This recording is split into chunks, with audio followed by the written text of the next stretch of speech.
ketika kita berutang itu, adakah jaminan kita kalau memang tidak menjadi satu persoalan yang mengancam nyawa, kenapa harus ngutang?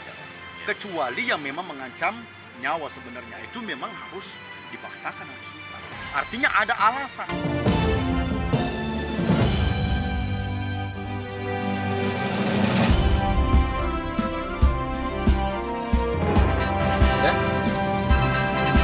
Assalamualaikum warahmatullahi wabarakatuh. Selamat malam. Selamat berjumpa kembali bersama tim dakwah BRBU. Kita malam ini akan berbincang-bincang mengenai riba dan kedatangan tamu istimewa, Ustaz Nur Syam, yang pada malam hari sudah ada bersama kita. Assalamualaikum. Waalaikumsalam. Gimana kabar? Alhamdulillah. Alhamdulillah sehat ya. Wassalamualaikum. Langsung aja nih Ustaz Nur Syam. Ya, siap. Kita bicara-bicara mengenai riba. Sejauh mana pengamatan Ustaz Nur Syam terhadap riba sekarang ini? Assalamualaikum warahmatullahi wabarakatuh. Alhamdulillah, alhamdulillahirabbil alamin. Wassalatu wassalamu ala asrafil anbiya'i wal mursalin sayyidina Muhammadin wa ala alihi sayyidina Muhammad.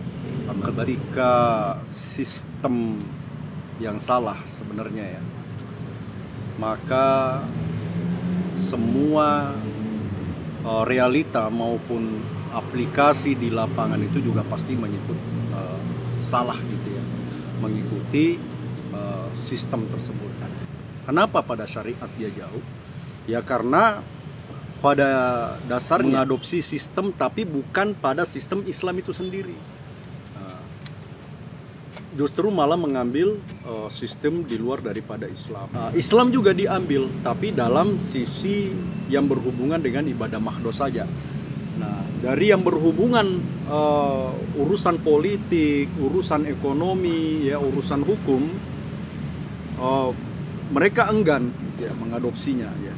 Nah, sehingga kebobrokan yang kita lihat pada masyarakat ya dalam sistem ekonomi ya kalau kita merujuk kepada pembahasan awal tadi bahwa pengkhianatan ada pada agama itu sendiri. Kenapa dikatakan pengkhianat? Karena pada intinya kita lihat kebanyakan mereka itu berakidah Islam. Berakidah Islam. Jadi sehingga ketika dia berakidah Islam, mengakui Allah dan Rasulnya, tetapi pada sebuah sistem ya kan enggan ia menerapkan gitu ya. Padahal kalau kita mau merujuk kepada salah satu ayat ya di surah Al-Maidah ayat 48 itu ada anjuran Allah untuk menerapkan itu gitu ya. Wa anihkum bainahum bima anzalallahu wa ma tattabi ahwa'ahum amma ja'aka minal haqq. Ya Allah. Ya. Jadi Allah menekankan kepada kita ya sebagai Muslim itu ya, pada intinya adalah pada para pemimpin ya yang bisa merubah semuanya ketika dia mengeluarkan kebijakan undang-undang, maka pasti akan terrealisasi secepatnya. Kenapa? Karena di situ ada power. Itulah kepemimpinan. Kekuasaan. Nah, kekuasaan ya. Jadi ketika kekuasaan itu dimilikinya, maka yang diharapkan sebenarnya ini, yang diharapkan Allah terhadap ayat tersebut, hendaklah jadi ada sesuatu yang menjadi anjuran ketika diperintahkan kita melaksanakan sholat, ya kan, menunaikan zakat, ya, terus puasa di bulan Ramadan dan sebagainya ya. Itu yang berhubungan dengan ibadah mahdoh itu sama ketika berhubungan dengan hukum hendaklah gitu loh ya. Atau aqimus sholah ya. Hendaklah kalian sholat gitu. Atau wa'atuz zakah dan tunaikanlah zakat gitu. Nah, hendaklah kalian berhukum apa saja yang aku perintahkan, aku turunkan terhadap kalian berupa ayat-ayat yang mengenai tentang masalah hukum bagi kita nih, bagi kita dan mereka-mereka yang ingin menjalankan syariah secara kafah. Ya. Jadi kita ingin agar apa yang dianjurkan atau yang diminta oleh Allah itu kita kerjakan, bagaimana nih ketika berbenturan dengan itu? Oke. Memang dari realita yang ada tidak seperti kita mau membalik, semudah membalik telapak tangan ya. Ya. Sebenarnya ketika turunnya anjuran ada pada kesadaran seorang hamba yang Allah kehendaki terhadap siapa ia kehendaki ya, menurut pemahaman. Nah, sehingga kita yang paham dengan tentang ayat itu, ketika kita kita mempelajari, membaca dan mempelajari, nah terus tinggal mengamalkan gitu kan. Nah, jadi harus disampaikan gitu ya. Fadzakir innama anta muzakkir. Ya, sampaikan saja peringatan itu. Ya. Bahwa ini loh hukum-hukum Allah, seperti ya wasariku wasarikotu atau wazania wazaniatu ya, bagi pezina ya ada hukumnya masing-masing, seperti dirajam, maupun yang mencuri itu dipotong tangan dan sebagainya. Katabna alaihim fiha anna an-nafsa bin nafsi wal ain bil aini wal anfa bil anfi wal udhuna bil udhuni. Jadi di dalam hukum Allah itu ada nyawa dibayar nyawa. Jadi seorang pembunuh itu tidak serta-merta harus dipenjarakan gitu ya. Yang maling dipenjarakan, yang pezina dipenjarakan ya. Terus yang menghilangkan ketika dia berantem terus menghilangkan fungsi mata, fungsi pendengaran, terus dia melukai, semua itu ada kisosnya. Nah, ketika itu sudah diterapkan, jadi yang dibutuhkan sebenarnya adalah amirul dakwah, ya kan? Terus itu digencarkan tetap dakwah ya, seperti salah satu yang kita terapkan malam ini. Insya Allah dengan ini janganlah kita berharap apa yang kita hasilkan, tetapi apa yang kita usahakan. Allah melihat apa yang kita usahakan. Insya Allah tetap kita bertemu dengan ini. Yang tadinya khilafah itu sekarang khilafah itu ada pada di tangan umat gitu ya. Terus aliwa arroya dulu saudara-saudara kita ya, yang di teman-teman kita membawa bendera. Di bendera itu di jalanan, sekarang sudah alhamdulillah sudah di tangan umat. Tapi insya Allah semua apa yang kita perjuangkan itu semua akan nanti menuaikan hasil insya Allah. Kira-kira apa sih yang bisa mengurangi gitu kan, selain dakwah tadi kita kan ya, selain kita dakwah kepada umat untuk menjauhi riba, apalagi sih yang lebih teknikal gitu supaya kita bisa menghindari praktek-praktek riba itu? Memang secara realita kita lihat ya, secara aktual yang kita lihat di masyarakat ini pada umumnya, karena minimnya tentang pemahaman riba gitu ya, sehingga dengan mudahnya mereka berbuat semau dirinya sendiri gitu ya. Sama sebenarnya ketika minimnya pemahaman tentang akidah, ya mereka pasti akan jauh daripada apa yang memang menjadi syarat syariat yang dianjurkan oleh Allah dan Rasulnya harus ditunaikan gitu. Nah, itu kadang-kadang mereka menganggap bahwa itu hal yang biasa. Hidup itu gitu ya, seperti sholat gitu ya. Terus apa sih sebenarnya yang harus kita lakukan gitu ya? Yang harus kita lakukan, yang punya tugas itu adalah kuntum khairu ummatin ukhrijat linas ta'muruna bil ma'ruf wa tanhauna 'anil munkar. Sebaik-baik manusia itu adalah menyampaikan amal ma'ruf nahi munkar. Sebaik-baik manusia gitu. Di mata Allah ya itu adalah tetap amal ma'ruf nahi munkar, artinya dakwah. Ya kan? Amirul dakwah itu tetap jalan. Nah, masalah perkara nanti itu akan ada perubahan pada itu kan hati milik Allah, perasaan milik Allah. Ini menurut konteks pemahaman anak gitu ya. Artinya ada usaha dari tiap orang untuk selain mendakwahkan juga tambah belajar ya. Tambah belajar. Ya. Tambah kita belajar sehingga tahu ini nggak boleh itu gitu gak kan. Boleh. Bang itu tempatnya transaksi riba, kita nggak boleh masuk ke di situ gitu kan. Karena itu mungkin ya. Dan realita juga yang kita bisa lihat ya, bahwa kebanyakan masyarakat itu sudah mulai banyak sadar. Pelaku riba yang di bank-bank konvensional pun juga banyak yang keluar ya dan bergabung di komunitas anti riba gitu ya. Nah, sementara yang harus kita gencarkan lagi ini ada pada masyarakat. Kenapa? Karena masyarakat awam ini yang banyak yang diserang oleh para rentenir gitu ya. Kepada di komunitas keluarga saya gitu ya, termasuk saudara ipar, itu tetap jalan itu. Saya bilang tinggalkan riba ini bla bla bla, terus dampaknya apa gitu kan.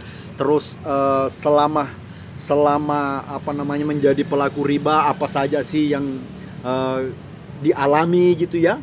Nah, dialami itu ya begini-begini. Sebelum dia mengemukakan, saya sudah bilang bahwa ini loh dampak nanti yang dialami oleh para pelaku riba itu bla bla bla bla begini. Nah, sementara sebenarnya hidup itu bukan untuk menghimpun dunia ada pada diri kita, tapi bagaimana dunia itu dijadikan sebagai alat untuk menuju akhirat.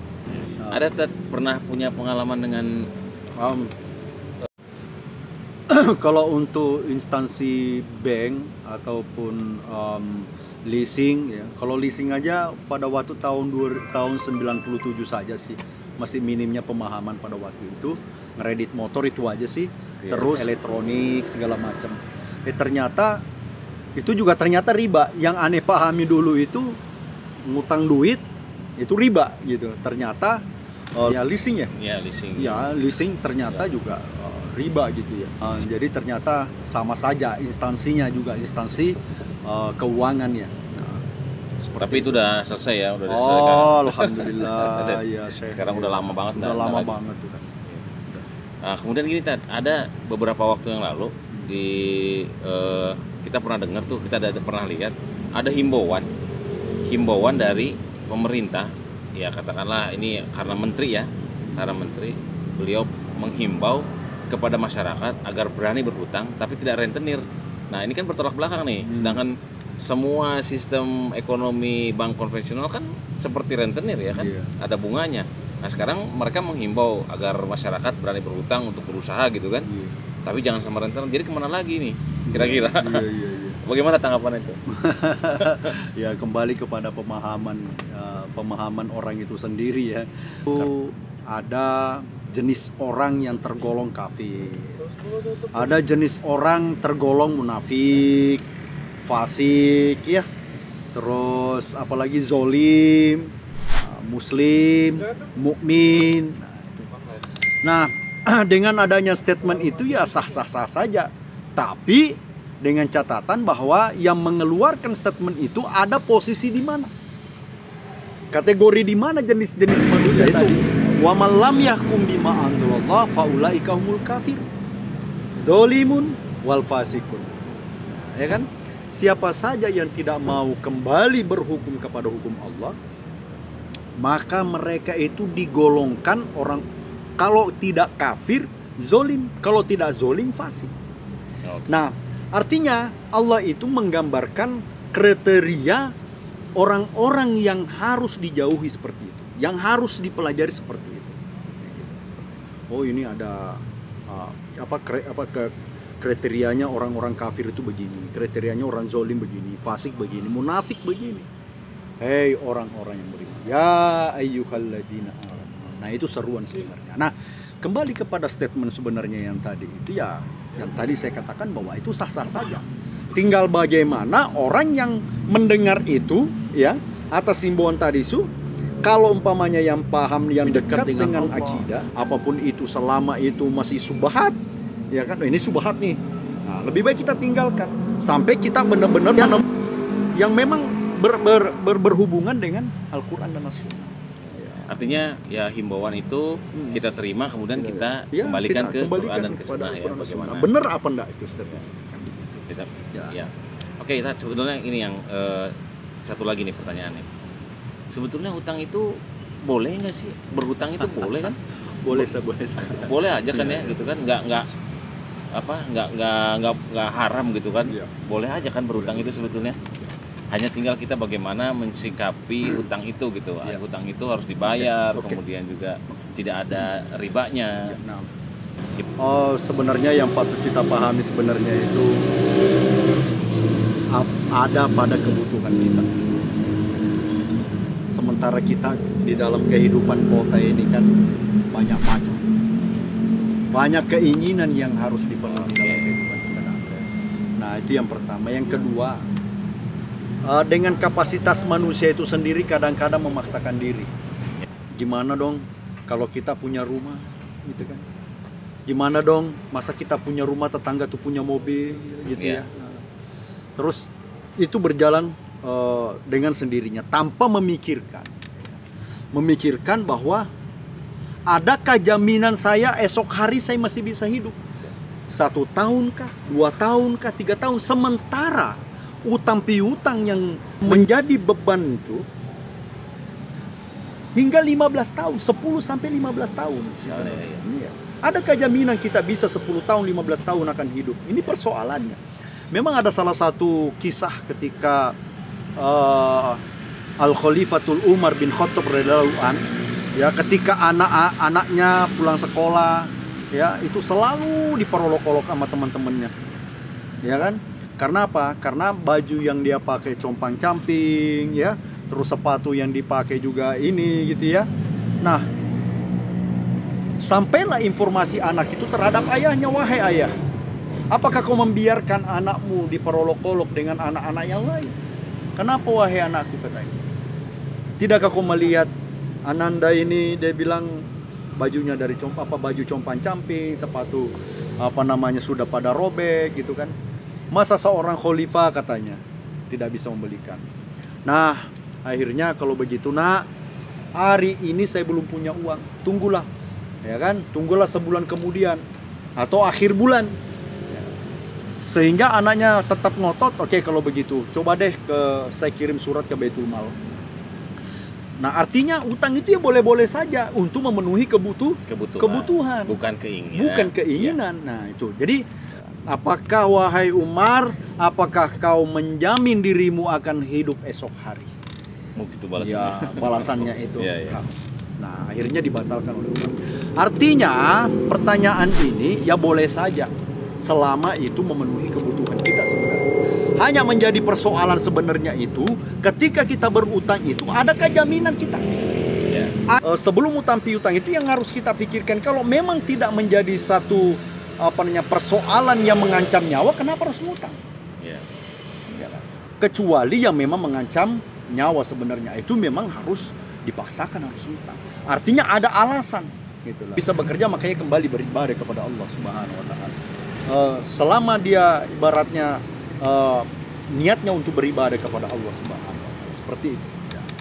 Jadi siang hari pun juga begitu. Nah, sementara yang realita yang kita lihat para pengemis ini, coba kerjaan yang menjadi rutinitas, ya, mencari nafkah, itu pengemis, ya, yang kita lihat saat ini. Nah, kembali kepada tadi masalah kebutuhan tadi, ya. Nah, realita yang ada pada masyarakat sebenarnya itu terhimpitnya utang piutang itu karena yang memaksakan diri, tidak sesuai dengan kapasitas pengeluaran maupun income. Lebih banyak memenuhi keinginan daripada kebutuhan, barangkali gitu ya. Ya. Kenapa saya pintar berbicara seperti itu? Karena saya juga mengalami sendiri. Waktu saya bekerja di salah satu perusahaan, waktu itu masih kelas helper, ya. Teman-teman udah pada kredit motor, ada yang kredit rumah. Saya mah pakai mesin yang ya ala kadarnya, gitu ya. Kadang naik taksi aja, gitu kan. Kenapa? Karena berpikir itu bahwa ada kejaminan saya yang pertama itu tetap bekerja di salah satu perusahaan itu. Betul. Iya kan? Sementara yang kita lihat ini orang keluar masuk. Iya kan? Ketika perusahaan itu sudah tidak butuh lagi dengan kita, PHK, kan begitu ya? Ya. Nah, yang kedua, masalah urusan nyawa. Ya kan? Ketika nyawa saya diambil oleh Allah, bagaimana dengan utang piutang saya? Ya kalau istri saya tahu. Nah, ini persoalannya. Makanya itu pun terjadi kalau utang piutang itu juga istri juga harus tahu kan. Tidak dilarang itu yang berhubungan dengan yang mengancam nyawa. Nah, itu artinya ke kategori kebutuhan. Oke. Baik. Nampaknya penjelasan tadi sudah cukup mengena, dan mudah-mudahan ini bisa kita terapkan di kehidupan kita sehari-hari. Dan terima kasih banyak Ustaz Nursam sudah hadir pada malam hari ini untuk berbincang santai dengan kita di sini. Insya Allah keberkahan dan keselamatan selalu bersama antum. Insyaallah. Syukron, jazakallahu khair. Ustaz. Selamat malam. Assalamualaikum warahmatullahi wabarakatuh. Waalaikumsalam warahmatullahi wabarakatuh.